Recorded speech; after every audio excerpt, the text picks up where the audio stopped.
ನಾನು ಮಂಚಯ್ಯನ ಬಳಿ ಕೆಲಸಕ್ಕೆ ಹೋಗಿ ಬರುತ್ತೇನೆ. ನೀನು ಚಿಂತಿಸಬೇಡ. ನಾನು ಹೇಗಾದ್ರೂ ಮಾಡಿ ಹಣ ಹೊಂದಿಸಿಕೊಂಡು ಬರುತ್ತೇನೆ. ಇವಾಗ ನಾನು ಹೋಗಿ ಬರ್ಲೆ? ಸರಿ ರೀ, ಕೆಲಸಕ್ಕೆ ಹೋಗಿ ಬನ್ನಿ. ನಾನು ನಿಮ್ಗೆ ಬುದ್ಧಿ ಕಟ್ಕೊಡ್ತೀನಿ. 1 ನಿಮಿಷ ಇರಿ. ಅಯ್ಯೋ ಮೇಘನಾ, ನನಗೆ ಊಟ ಬೇಡ. ದಿನಾಲೂ ಆ ಒಣಗಿದ ರೊಟ್ಟಿ ತಿಂಡಿ ತಿಂಡಿ ಬೇಜಾರಾಗಿದೆ. ನಾನು ಮಂಚಯ್ಯನ ಬಳಿ ಕೆಲಸಕ್ಕೆ ಹೋಗುವ ಸಮಯವಾಗಿದೆ. ತಡವಾದರೆ ಅವರು ನನ್ನನ್ನು ಕೆಲಸದಿಂದ ತೆಗೆದು ಹಾಕುತ್ತಾರೆ. ಅಯ್ಯೋ ರೀ, ಅವ್ರು ಏನಂತಾರೆ ಅಂತ ಊಟ ಬಿಟ್ಟು ಹೋಗ್ತೀರಾ? ನೋಡು ಮೇಘನಾ, ನಾನು ಅವರ ಮನೆಯಲ್ಲಿಯೇ ಊಟ ಮಾಡ್ತೀನಿ. ನೀನು ಏನೂ ಚಿಂತಿಸಬೇಡ. ಸಂಜೆ ಮನೆಗೆ ಬೇಗ ಬರುತ್ತೇನೆ.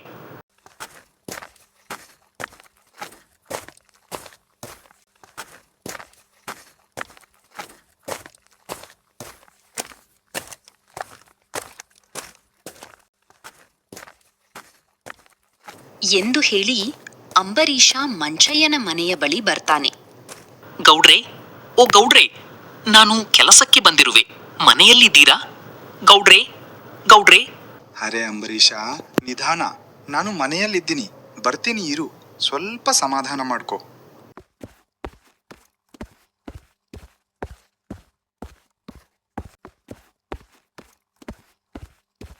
ಮಂಚಾಲಯ ಮನೆಯ ಹೊರಗೆ ಬಂದನು.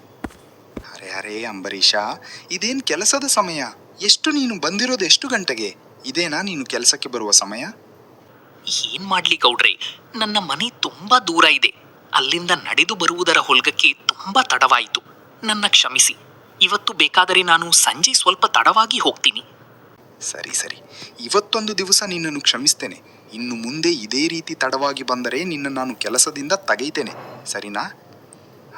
ಸರಿ ಸರಿ ಗೌಡ್ರೆ, ನಾನು ಇನ್ನು ಮುಂದೆ 1 ನಿಮಿಷ ಕೂಡ ತಡವಾಗಿ ಬರುವುದಿಲ್ಲ. ತಡವಾಗಿ ಬಂದರೆ ನೀವು ಕೊಟ್ಟ ಶಿಕ್ಷೆಯನ್ನು ನಾನು ಅನುಭವಿಸುತ್ತೇನೆ. ಇವತ್ತಿನ ಕೆಲಸ ಏನು ಎಂದು ತಿಳಿಸಿ ಗೌಡ್ರೆ. ನೋಡು ರಾಮ, ಇನ್ನೊಂದು ಮಳೆಗಾಲ ಆರಂಭ ಆಗ್ತಾ ಇದೆ. ಅದಕ್ಕಿಂತ ಮುಂಚೆ ಆ ಹೊಲವನ್ನೆಲ್ಲ ಪಾತಿ ಮಾಡಿ ತಯಾರು ಮಾಡಿ ಇಡು, ಸರಿನಾ? ಸರಿ ಗೌಡ್ರೆ, ನಾನು ಹೊಲಕ್ಕೋಗಿ ಪಾತಿ ಮಾಡ್ತೇನೆ.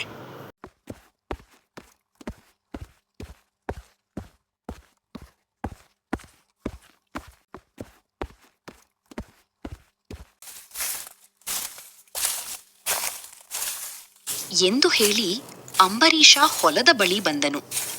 ಅರೇ, ಇಷ್ಟು ದೊಡ್ಡ ಹುಲ, ಇದನ್ನು ಪಾತಿ ಮಾಡುವ ಹೊತ್ತಿಗೆ ತುಂಬಾನೇ ಸಮಯ ಆಗ್ತದೆ. ಹೀಗೆ ಮಾತಾಡ್ತಾ ನಿಂತು ಸಮಯ ಆಗತ್ತೆ. ಅಂಬರೀಷ, ನಡಿ ನಡಿ, ಬೇಗ ಬೇಗ ಪಾತಿ ಮಾಡು ಎಂದು ಹೇಳಿ ಅಂಬರೀಷ ತುಂಬಾ ಹೊತ್ತು ಪಾತಿ ಮಾಡಲು ಪ್ರಾರಂಭಿಸಿದನು. ಪಾತಿ ಮಾಡಿ ರಾತ್ರಿಯ ಸಮಯಕ್ಕೆ ಮನೆಗೆ ಬಂದನು.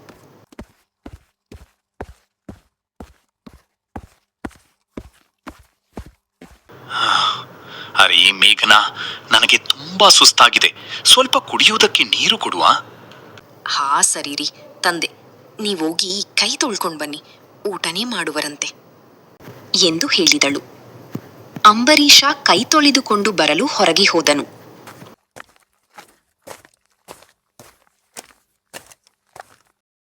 ಮಿಂಚು ಮೀನು, ಇವತ್ತು ತುಂಬಾ ತಡ ಆಗಿದೆ.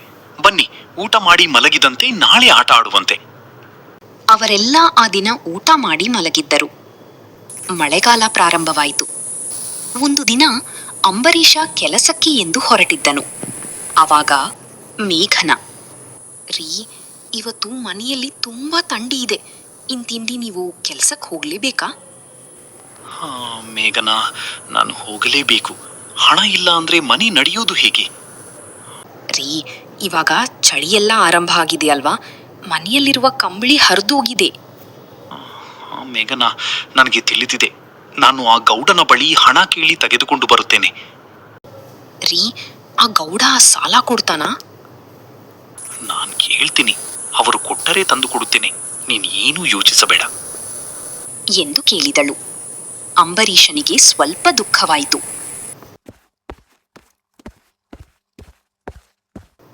ಅಂಬರೀಷ, ಹೊಲದ ಕೆಲಸ ಎಲ್ಲ ಮುಗೀತಾ? ಇವತ್ತೇನು ಇಷ್ಟೊಂದು ಬೇಗ ಬಂದಿದ್ದೀಯಾ? ಹಾ ಗೌಡ್ರೆ, ನಿನ್ನೆ ಎಲ್ಲಾ ಕೆಲಸವನ್ನು ಮಾಡಿ ಮುಗಿಸಿದ್ದೀನಿ. ಸರಿ ಅಂಬರೀಷ, ಇನ್ನು ನೀನು ಕೆಲಸ ಇದೆ, ಹೋಗಿ ಕೆಲಸ ಮುಗಿಸು. ಗೌಡ್ರೆ, ನನಗೆ ಸ್ವಲ್ಪ ಹಣ ಬೇಕಿತ್ತು. ನನ್ನ ಮನೆಗೆ ಕಂಬಳಿ ತೆಗೆದುಕೊಂಡು ಹೋಗಬೇಕು. ಇಲ್ಲ ಇಲ್ಲ, 1 ರೂ ಕೂಡ ಕೊಡೋದಿಲ್ಲ. ನೀನು ಪೂರಾ ಕೆಲಸ ಮುಗಿಸಿದ ನಂತರ ನಾನು ಹಣ ಕೊಡ್ತೇನೆ. ಅಲ್ಲಿಯವರೆಗೆ ನಾನು 1 ರೂ ಕೂಡ ಕೊಡೋದಿಲ್ಲ. ಗೌಡನ ಮಾತು ಕೇಳಿ ಅಂಬರೀಷ ತುಂಬಾ ಹೆದರಿ ಹೋದನು. ತನ್ನಲ್ಲಿ ತಾನು, ಅಯ್ಯೋ, ಈ ಗೌಡ ಏನಾದರೂ ನನ್ನ ಕೆಲಸದಿಂದ ತೆಗೆದರೆ ನಾನು ಮತ್ತು ನನ್ನ ಹೆಂಡತಿ ಮಕ್ಕಳು ಹಸುವಿನಿಂದ ಸಾಯಬೇಕಾಗ್ತದೆ. ಇಲ್ಲ, ಹಾಗೆ ಆಗಬಾರದು. ಇಲ್ಲ ಗೌಡ್ರಿ, ಹಾಗೆಲ್ಲ ಮಾಡಬೇಡಿ. ನಾನು ಸಾಲ ಕೇಳೋದು ಇಲ್ಲ, ಹಾಗೆ ಕೆಲಸ ಕೂಡ ಮಾಡಿ ಮುಗಿಸುತ್ತೇನೆ. ಸರಿ ನೋಡು ಅಂಬಿ, ನೀನು ಕೆಲಸವನ್ನು ಚೆನ್ನಾಗಿ ಮಾಡಿದರೆ ನಾನು ನಿಮಗೆ ಸರಿಯಾಗಿ ಸಂಬಳ ಕೊಡ್ತೀನಿ. ಇಲ್ಲ ಅಂದ್ರೆ ನಿನಗೆ 1 ರೂ ಕೂಡ ಕೊಡೋದಿಲ್ಲ. ಹಾಗೆ ಕೆಲಸದಿಂದ ಕೂಡ ತೆಗೀತೇನೆ. ಗೌಡರಿಗೆ ಹಾಗೆ ಮಾಡಬೇಡಿ, ನಾನು ಕೆಲಸ ಪೂರ್ತಿ ಚೆನ್ನಾಗಿ ಮುಗಿಸ್ತೇನೆ ಎಂದು ಹೇಳಿದನು. ಗೌಡನ ಹೆಂಡತಿ ಭೂಮಿ ದೂರದಿಂದಲೇ ಗೌಡ ಮಾತಾಡ್ತಾ ಇರೋದನ್ನ ನೋಡ್ತಾ ಇದ್ಲು. ಅರೆರೇ, ಅದೇನು ನನ್ನ ಮುಖಾನೇ ನೋಡ್ತಾ ನಿಂತಿದ್ದೀಯಾ? ಹೋಗಿ ಕೆಲಸ ಮಾಡು. ಹಾ ಹಾ ಸರಿ ಗೌಡರೇ, ನಾನು ಹೋಗ್ತೀನಿ ಎಂದು ಹೇಳಿ ಅಂಬಿ ಹೊಲಕ್ಕೆ ಹೋಗಿ ಕೆಲಸ ಪ್ರಾರಂಭ ಮಾಡಿದ್ದನು. ತುಂಬಾ ಥಂಡಿಯಲ್ಲೂ ಕೂಡ ಅಂಬಿ ಕೆಲಸ ಮಾಡಿ ಮನೆಗೆ ಬಂದನು. ಇನ್ನೇನು ಆಯ್ತು, ಇವತ್ತು ಕಂಬಳಿ ತರುತ್ತೇನೆ ಅಂತ ಹೇಳಿದ್ರಿ, ಎಲ್ಲಿ ಕಂಬಳಿ? ಹಾ ಹೇಳಿದೆ. ಮೇಘನಾ, ನಾನು ಏನ್ ಮಾಡ್ಲಿ ಹೇಳು? ಆ ಗೌಡನಿಗೆ ಒಂದು ರೂಮ್ ಕೊಡ್ಲಿಲ್ಲ ನೋಡು. ಏನ್ ಮಾಡುವುದ್ರಿ? ಇಷ್ಟೊಂದು ಚಳಿಲಿ ಮಕ್ಕಳಿಗೆ ಏನು ಹೊದಿಸ್ಲಿ? ಮೇಘನಾ, ನಾನು ಆದಷ್ಟು ಬೇಗ ಏನಾದ್ರೂ ಮಾಡಿ ವ್ಯವಸ್ಥೆ ಮಾಡ್ತೀನಿ. ಅಲ್ಲಿವರೆಗೆ ಹೇಗೋ ಇದ್ದಿದ್ರಲ್ಲಿ ವ್ಯವಸ್ಥೆ ಮಾಡು. ಸರಿ ಮೇಘನಾ, ನನಗೆ ತುಂಬಾ ಹಸಿವಾಗಿದೆ, ಹೋಗಿ ಊಟ ತೆಗೆದುಕೊಂಡು ಬಾ. ರೀ, ನೀರ್ ತಂದು ಕೊಡ್ಲಿ? ಮನೆಯಲ್ಲಿ ಇವತ್ತು ಅಡಿಗೆ ಮಾಡಲು ಏನೂ ಇರಲಿಲ್ಲ, ಅದಕ್ಕೆ ನಾನು ಅಡಿಗೆ ಮಾಡಿಲ್ಲ. ನೀವು ಏನು, ನಿಜನಾ? ಅರೇ ಭಗವಂತ, ಇದೇನು, ನನ್ನ ಮನೆಯಲ್ಲಿ ನನ್ನ ಮಕ್ಕಳಿಗೊಂದು ಊಟ ಹಾಕೋದಕ್ಕಾಗ್ಲಿಲ್ಲ ಅಂದ್ರೆ ನನ್ನ ಕೆಲಸ ಮಾಡಿ ಏನ್ ಪ್ರಯೋಜನ? ಇವಾಗ ನಾನು ಏನ್ ಮಾಡ್ಲಿ ದೇವ್ರೆ? ಏನೂ ಚಿಂತಿಸ್ಬೇಡಿ, ಇಂದಿನ ರಾತ್ರಿ ನಾವು ನೀರು ಕುಡಿದು ಮಲ್ಗೋಣ. ನಮಗೂ ಒಂದು ದಿನ ಬಂದೇ ಬರುತ್ತದೆ. ಆವಾಗ ನಾವು 1 ಹೊತ್ತು ಅಲ್ಲ, 3 ಹೊತ್ತು ಒಳ್ಳೆ ಪದಾರ್ಥ ಊಟ ಮಾಡಬಹುದು. ಆ ರಾತ್ರಿಯೆಲ್ಲ ನೀರು ಕುಡಿದು ಮಲಗಿದ್ದರು. ಅಂಬಿಗೆ ನಿದ್ದೆ ಬಾರದೆ, ಅಯ್ಯೋ, ನನಗೆ ಕೆಲಸ ಮಾಡಿ ತುಂಬಾ ಹಸಿವಾಗ್ತಾ ಇದೆ. ಇನ್ನು ನನ್ನ ಮಕ್ಕಳಿಗೆ ಎಷ್ಟು ಹಸಿವಾಗಿರ್ಬೇಕು ಎಂದು ಅಂದುಕೊಂಡನು. ಮರುದಿನ ತುಂಬಾನೇ ಚಳಿಯಿತ್ತು. ಆ ಚಳಿಯಲ್ಲಿ ಅಂಬಿ ಕೆಲಸಕ್ಕೆ ಹೊರಟಿದ್ದನು. ಅವನ ಮಕ್ಕಳು ಚಳಿ ಇರೋದರಿಂದ ಮನೆಯಲ್ಲಿ ಕುಳಿತು ಹರಿದಿದ್ದ ಕಂಬಳಿಯನ್ನು ಹೊಡೆದುಕೊಂಡು ಕುಳಿತಿದ್ದರು. ಅಪ್ಪ ಅಪ್ಪ, ತುಂಬಾ ಚಳಿ ಆಗ್ತಾ ಇದೆ ಈ ದಿನ. ರಾತ್ರಿ ಹೇಗ್ ಮಲ್ಗೋದಪ್ಪ? ಕಂಬಳಿ ಇಲ್ವಲ್ಲ? ಅಪ್ಪ, ಮನೆಯಲ್ಲಿ ತುಂಬಾ ಚಳಿ ಇದೆ. ಮನೆಯಲ್ಲಿ ಚೆನ್ನಾಗಿರೋ ಕಂಬಳಿ ಕೂಡ ಇಲ್ಲ. ಏನ್ ಮಾಡೋದಪ್ಪ? ಹಾ ಮಕ್ಕಳೇ, ನಾನ್ ಕೆಲಸಕ್ಕೆ ಹೋಗಿ ಬರ್ತೀನಿ, ಆದ್ರೆ ಕಂಬಳಿ ತಂದು ಕೊಡುತ್ತೇನೆ, ಸರಿನಾ? ಸರಿ ಅಪ್ಪಾಜಿ. ಹೇ ಮೇಘನಾ, ಹೊರಗೆ ತುಂಬಾ ಥಂಡಿ ಇದೆ. ಮನೆಯಲ್ಲಿ ಏನಾದ್ರೂ ಇದ್ರೆ ಮಕ್ಕಳಿಗೆ ಮಾಡಿಕೊಡು, ನಾನು ಕೆಲಸಕ್ಕೆ ಹೋಗಿ ಬರ್ತೀನಿ ಎಂದು ಹೇಳಿ ಮನೆಯ ಬಗ್ಗೆ ಚಿಂತಿಸುತ್ತಾ ಗೌಡನ ಮನೆಯ ಬಳಿ ಬಂದನು. ಓ ಗೌಡರೇ, ಓ ಗೌಡರೇ, ಹೊರಗ್ ಬನ್ನಿ ಎಂದು ಕರೆದನು. ಅವಾಗ ಗೌಡನ ಹೆಂಡತಿ ಹೊರಗೆ ಬಂದಳು. ಅಂಬರೀಷ, ಇದೇನ್ ಇಷ್ಟೊಂದು ಥಂಡಿಯಲ್ಲಿ ಬಂದಿದ್ಯಾ? ಈ ಸಮಯದಲ್ಲಿ ಮನೇಲಿರ್ಬೇಕಲ್ವಾ?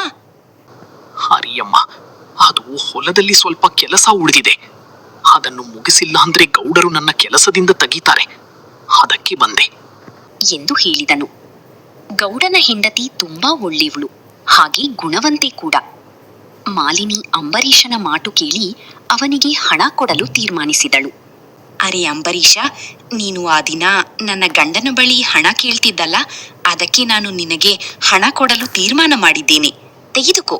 ಈ ಹಣವನ್ನು ತೆಗೆದುಕೊಂಡು ಹೋಗಿ ನಿನ್ನ ಮಕ್ಕಳಿಗೆ ಸಂಬಳಿಯೂ ಊಟ ತಂದುಕೊಡು. ಇದು ನಿನಗೆ ಇವಾಗ ಸಹಾಯವಾಗುತ್ತದೆ. ನಿಮಗೆ ತುಂಬಾ ಧನ್ಯವಾದ. ಇರ್ಲಿ ಅಂಬಿ, ಯಾವಾಗ ಆಗುತ್ತೋ ಆವಾಗ್ಲೇ ನನಗೆ ಮರಳಿ ಕೊಡುವೆಯಂತೆ. ಇವಾಗ ಹೋಗಿ ನಿನ್ನ ಮಕ್ಕಳನ್ನು ನೋಡಿಕೊ ಎಂದು ಹೇಳಿದಳು. ಅವರಿಬ್ಬರು ಮಾತಾಡ್ತಿರುವಾಗ ಗೌಡ ಬಂದನು. ಗೌಡ ಬಂದು ಏನ್ ಮಾಡ್ದ, ಏನ್ ಹೇಳ್ದ ರಾಮಗೆ ಅಂತ ತಿಳ್ಕೊಬೇಕಾ? ಹಾಗಾದ್ರೆ ಪಾರ್ಟ್ 2ಗಾಗಿ ವೇಟ್ ಮಾಡಿ. Thank you for watching. ಒಂದಾನೊಂದು ಕಾಲದಲ್ಲಿ ಕೋಳಿಗೂಡು ಎನ್ನುವ ಹಳ್ಳಿಯಲ್ಲಿ ರಾಮು ಎಂಬ ವ್ಯಕ್ತಿ ತನ್ನ ಹೆಂಡತಿ ಮಕ್ಕಳೊಂದಿಗೆ ವಾಸವಾಗಿರುತ್ತಾನೆ. ರಾಮುವಿನ ಕೆಲಸ ದರೋಡೆ ಮಾಡೋದು. ಆ ಊರಿನ ಕಾಡಿನ ರಸ್ತೆಯಲ್ಲಿ ಜನರು ನಡೆದುಕೊಂಡು ಹೋಗುತ್ತಿದ್ದರು. ಇದನ್ನು ಗಮನಿಸಿದ ರಾಮು ಆ ಜನರ ಹತ್ತಿರ ಹೋಗಿ ದರೋಡೆ ಮಾಡುತ್ತಿದ್ದ. ಅವರ ಬಳಿ ಇದ್ದ ಚಿನ್ನದ ಒಡವೆ ಎಲ್ಲವನ್ನು ಕಸಿದುಕೊಳ್ಳುತ್ತಿದ್ದನು. ಅವರು ಕೊಡಲಿಲ್ಲ ಎಂದರೆ ರಾಮು ಅವರನ್ನು ಕೊಲ್ಲಲು ಹಿಂಜರಿಯುತ್ತಿರಲಿಲ್ಲ. ಹೀಗಿರುವಾಗ ಒಂದು ದಿನ ಆತನ ಹೆಂಡತಿ ವರಾಲಮ್ಮ, ಏನ್ರಿ ಇನ್ನು ಮನೆಯಲ್ಲೇ ಇದ್ದೀರಾ? ಬೇಗ ಹೋಗ್ಬಾರ್ದಾ?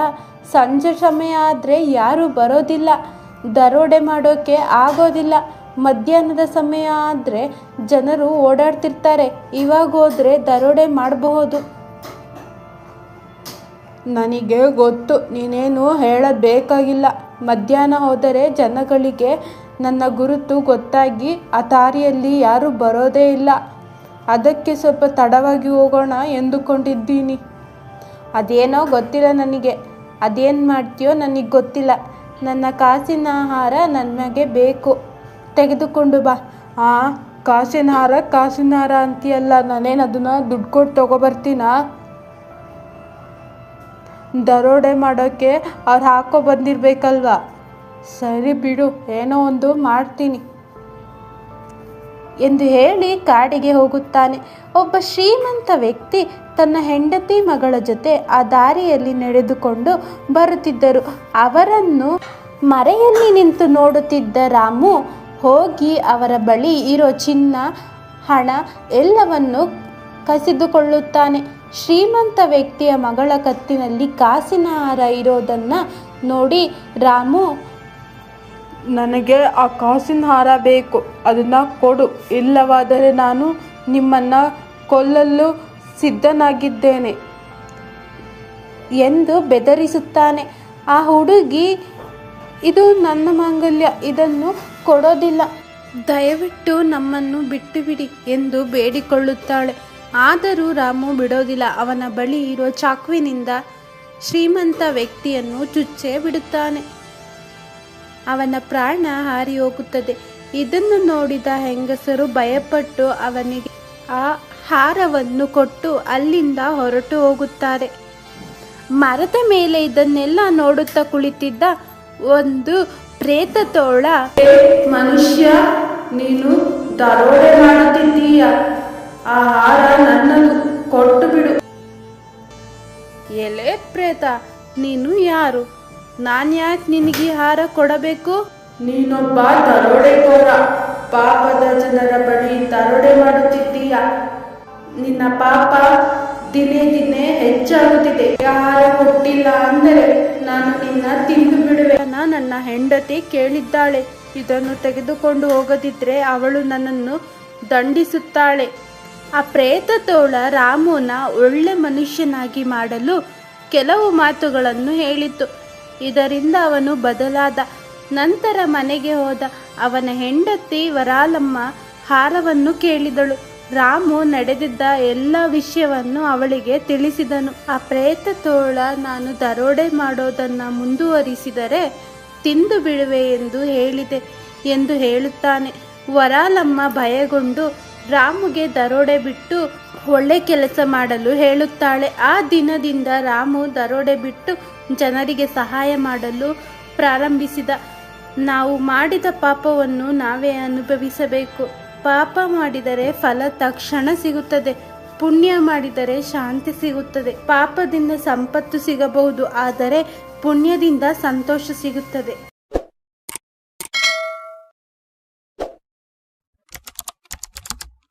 ಪಾಂಡುಪುರಂ ಅನ್ನೋ ಚಿಕ್ಕ ಗ್ರಾಮದಲ್ಲಿ ಶ್ರೀನುವೇಣು ಅನ್ನೋ ಅಣ್ಣ ತಮ್ಮ ಇದ್ದರು.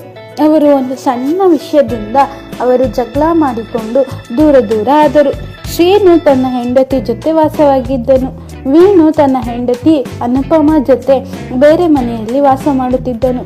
ಶ್ರೀನು ವೇಣು ಅಣ್ಣ ತಮ್ಮಂದಿರಾದರೂ ಅವರು ತಮ್ಮ ಹೆಂಡತಿಯರ ಮಾತು ಕೇಳಿ ದೂರ ಆಗಿದ್ದರು. ಎದುರು ಬದರಾದರೂ ಒಂದು ಚೂರು ಬಾಯಿ ಬಿಟ್ಟು ಮಾತನಾಡುತ್ತಿರಲಿಲ್ಲ.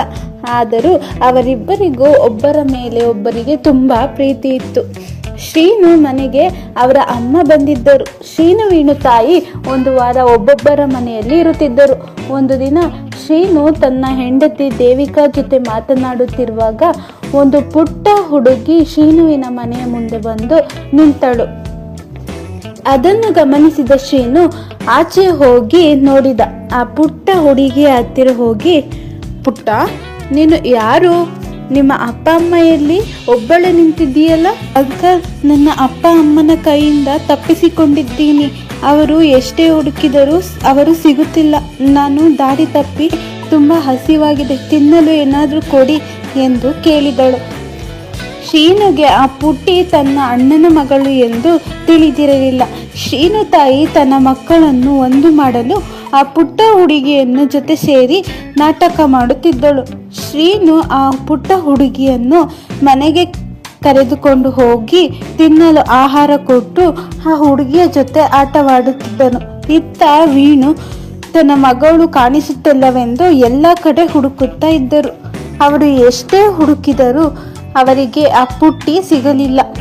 ರಾತ್ರಿ ಸಮಯ ಆದರೂ ಆ ಪುಟ್ಟ ಹುಡುಗಿ ಸಿಗದೆ ಅಲೆದಾಡುತ್ತಿದ್ದರು.